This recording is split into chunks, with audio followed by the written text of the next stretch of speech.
تست کنیم. چی رو تست کنیم؟ توانایی مردونه. سلام دوستان، خیلی خوش اومدید به چنل خودتون. امیدوارم که چطور و مطورتون همه عالی باشه. امروز اومدیم با یه ویدیوی خیلی جدیدتر، خیلی پشمریزونتر. میخوایم بریم تست کنیم. چی رو تست کنیم؟ توانایی مردونگی تو. میخوایم ببینیم که چطوریه، چقدر توانایی داری، آیا واقعیه یا فقط یه ادعاست. قبل از اینی که بریم سراغش و تو دل تست ببینیم چه خبره، دلیل انتخاب این موضوع ها به این دلیل هست که ما یه چند تا مراجعه داشتیم و اینها دچار مشکل شده بودن و متاسفانه میخواستن از هم جدا بشن و ما باشون صحبت کردیم، یه سری مشاوره ها بهشون دادیم و دیگه کارشون از جدا شدن تموم شد، دوباره به هم رسیدن. دلیل اصلیش این هستش.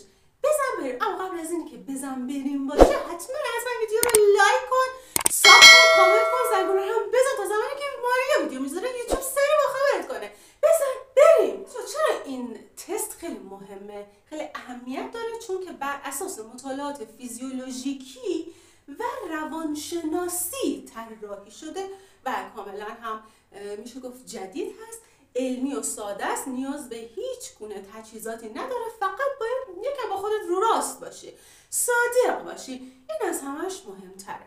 مورد بعد این که گام به گام باید جلو بیای. حتما اگه دوست داشتی ویدیو رو حتما ذخیره داشته باش که بدونی باید چه کار کنی. امتیازدهی داره و در آخر یک تحلیل نهایی رو میتونی داشته باشی. ببینیم که مرحله اول ما باید چه کاری رو انجام بدیم. مرحله اول شامل توانمندی فیزیکال هستش. خب چرا مهمه؟ به خاطر اینکه گردش خون سالم نقش خیلی مهمی داره توی دم و دستگاه. هر چقدر این سیستم خوب کار کنه میتونی بکنندگی خیلی خوبتری رو با دم و دستگاه داشته باشی. خب یه مطالعه سال 2019 در همین رابطه توی دانشگاه هاروارد انجام شده و گفته آقایونی که در طی روز حالا ورزش هوازی دارن 30% کمتر دچار مشکل زود اومدن میشن نسبت به بقیه افراد. خب مرحله تست چیه؟ اولین مرحله گرم کردن هستش که باید تو بیای 5 دقیقه دویدن آهسته رو انجام بدی یا طناب زدن، فرق نمیکنه، هر کدوم راحت هستی. تمرین تناوبی حرکت‌های هوازی، مثلا توی 10 تا سیکل میای 30 ثانیه میدوی. خب بعد چیکار میکنه؟ 30 ثانیه پیاده روی آروم آهسته، جوری که ضربان قلب رو بتونی بالا ببری و کنترل کنی. خب زمان عملکرد چطوریه؟ ببین بعد از تمرین که انجام دادی 5 دقیقه چیکار میکنی؟ استاپ میکنی. حالا یا میتونی روی صندلی بشینی یا همون سرپا وایسی که یه مقدار فرصت بدی به خودت. خب گفتم که نیاز به تجهیزات خاصی واقعا نداره، فقط اون صداقت مهمه با خودت و اون چیزی که ثبت میکنی. خب حالا که زمان مورد نیاز رسید برای حالتی که به حالت انقباض در بیاد، نه حالت اومدن ها، خب چون این تمرین روی همه قسمت ها تاثیر میذاره. خب زمانی که به حالت انقباض ضعیف رسید میای توی دم و دستگاه ثبت میکنی. خب باید چه کار کنی؟ یه نکته مهم بهش بگم اینجا، هر چقدر که اون زمان بهتر تنظیم بشه تأثیر خیلی بیشتری داره روی کنترل چی؟ جریان خون، روی اکسیژن رسانی خیلی تاثیر داره و باعث میشه که وضعیت بهتری داشته باشی. امتیازدهی چطوریه؟ زیر 30 ثانیه 1 امتیاز میدی، بین 30 تا 60 ثانیه 3 امتیاز میدی و بیشتر از حالا 60 ثانیه که شد 5 امتیاز بهش میدی. پس مرحله اول 1 تا 5 امتیاز رو میتونه داشته باشه. این تست برای سنجش حالا استقامتت و توانمندی فیزیکال طراحی شده. بریم ببینیم تست بعدی چیه و باید چه کاری رو انجام بدیم. مرحله دوم تست. مرحله دوم شامل کنترل روحی روانی و میزان تمایل هستش، میزان علاقه‌مندیت هست. خب این تست باید چطور انجام میشه؟ اصلا چرا مهمه؟ چون اینجا پای تستوسترون وسط میاد، چون خیلی مهم هستش، نقش کلیدی و اساسی رو توی همه چیز داره، پس خیلی مهمه کنترل کردنش. البته خودت نمیتونی کنترل کنی، ولی تمرین‌هایی که انجام میدی میتونه به کنترلش کنه. و مطالعاتی که باز هم دانشگاه هاروارد پیشروی کرده و پیش قدم شده و انجام داده این هستش که اومده گفته که یک ارتباط بسیار مستقیم وجود داره بین سطوح بهینه تستوسترون و سلامت. خب ببین چطور باید انجام بشه. توی این مرحله تو نیازی نیستی که کاری انجام بدی، فقط یک دفترچه میاری ثبت میکنی، ثبت سطح حالا اون علاقه‌مندی و تمایل. خب اونو ثبت میکنی به چه مدت؟ 7 روز.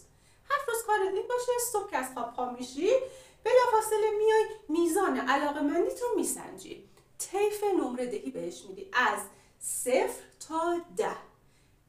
خب بهش طیف میدی ببینی که آیا علاقه‌مندیت همون لحظه چقدره، زیاده، کمه، متوسطه. خب روی یه کاغذ یا روی حالا یه اپ خاصی یا رو موبایلت هر چی فرق نمیکنه یادداشت میکنی. بعد چه کار میکنی؟ میای تست استاپ استارت رو انجام میدی.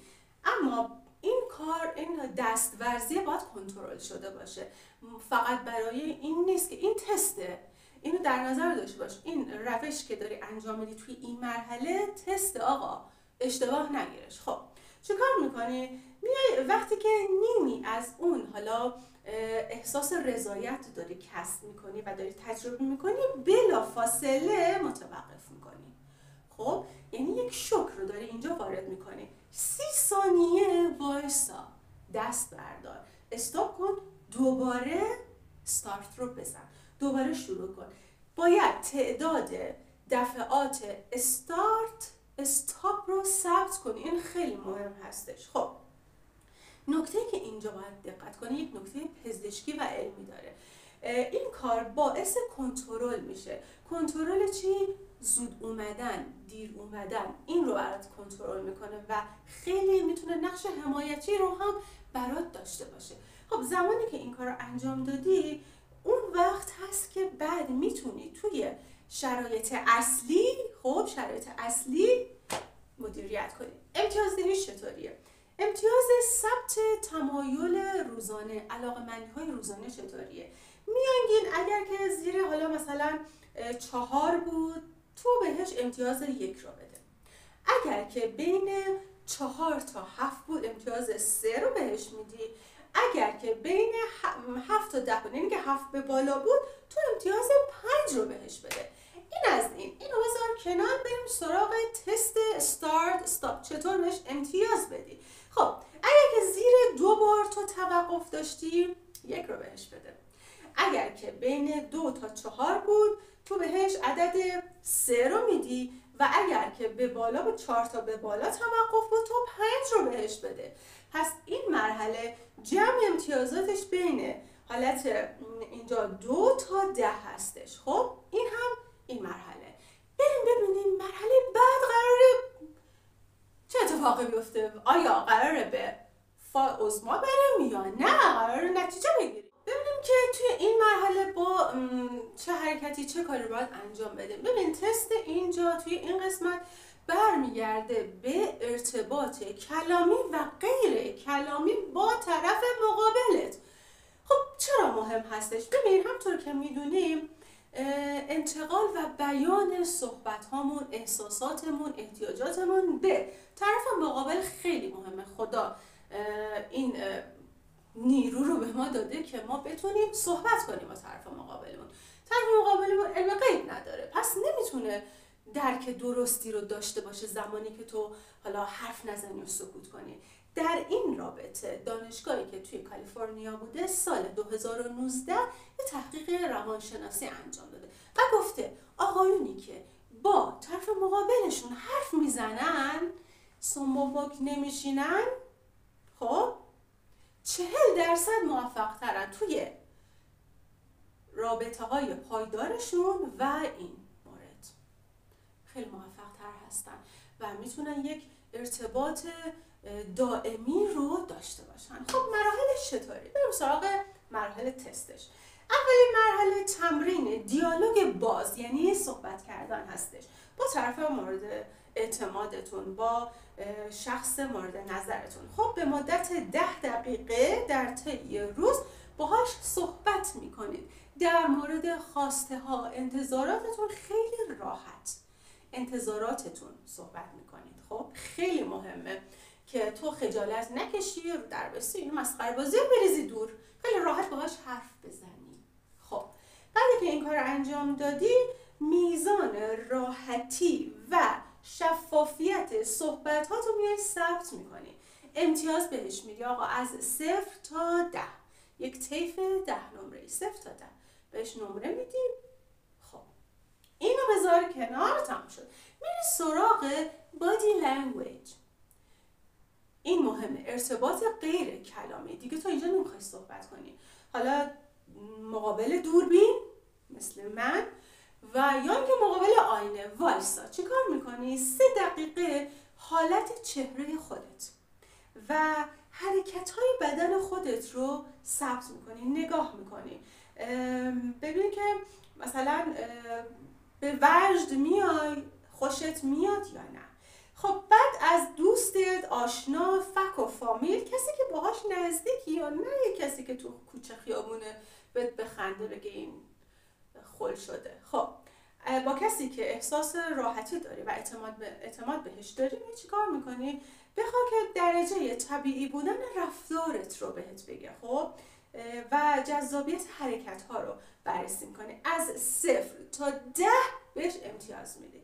خب حالا این امتیازها رو چطوری جمع میکنیم؟ هنوز به اون تحلیل نرسیدیم. خب تو این مرحله میای دیالوگ باز، امتیازدهی دیالوگ باز به این صورت هستش که زیر 4 باشه 1 امتیاز بهش میدی، بین 4 تا 7 باشه 3 امتیاز بهش میدی، 7 به بالا باشه چقدر امتیاز بهش میدی؟ 5 امتیاز بهش میدی. اینو بذار کنار، این گوشه داشته باش. خب بعد امتیاز غیر کلامی چطوری هستش؟ میایی باز همینطور زیر 4 1 امتیاز، بین 4 تا 7 میشه 3 امتیاز و 7 بالا 10 امتیاز.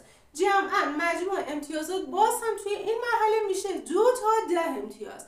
خب بریم ببینیم که تفسیرش چطوری هستش، که چطور ما باید اینو تفسیر کنیم. تو امتیازدهی کردی، امتیازش تو بهت بگم حالا بین 5 تا 25. خب امتیازدهی کردی، اگر که سطح 1 بود، حالا زیر اون 5 بود که افتضاح، سطح پایینی هستش و تو ممکنه دچار یک سری از مشکلات خاص باشی، مشکلات جسمی یا مشکلات حالا ممکنه مشکل روحی و اینها داشته باشی که نیاز داری که با یک مشاور بیای برنامه‌ریزی کنه برات و طبق برنامه اون مشاور بیای عمل کنی، یک مشاور پزشکی.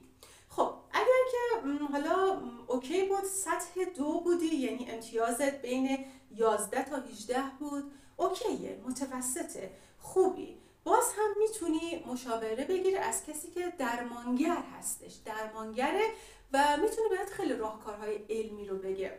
شرایطت قابل قبول هستش، اما میتونی پیشرفت بهتری رو داشته باشی، چرا که نه. خب اما اگر که امتیازت بین 19 تا 25 بود، پرفکتی، تبریک بهت میگم، تو عالی هستی. اینجا باز هم میتونی خودت رو بهتر کنی، مهارت‌های ارتباطی تو ببری بالا. حالا دوره‌های چه میدونم مهارت زندگی، مهارت‌های ارتباطی رو اینجا شرکت کنید، داشته باشید، تمرینات پیشرفته شرکت کنید توی کارگاه‌های پیشرفته مختلف که حالا ممکنه به صورت مجازی یا به صورت حضوری هم برگزار بشه و میتونی ازشون استفاده کنیم و از تجربیاتی که اونها میذارن سود ببری. خب دوستان خیلی خوشحال میشم، برنامه‌مون تموم شد و خیلی خوشحال میشم که حتما برام کامنت کنیم و بنویس که آیا اصلا این تست رو شنیده بودی قبلا جایی یا نه و حتما اگر که دوست داشتی انجام بده و نتیجه‌شو به هم بگو. مرسی که تا آخر این ویدیو خیلی خاص با من همراه شدی.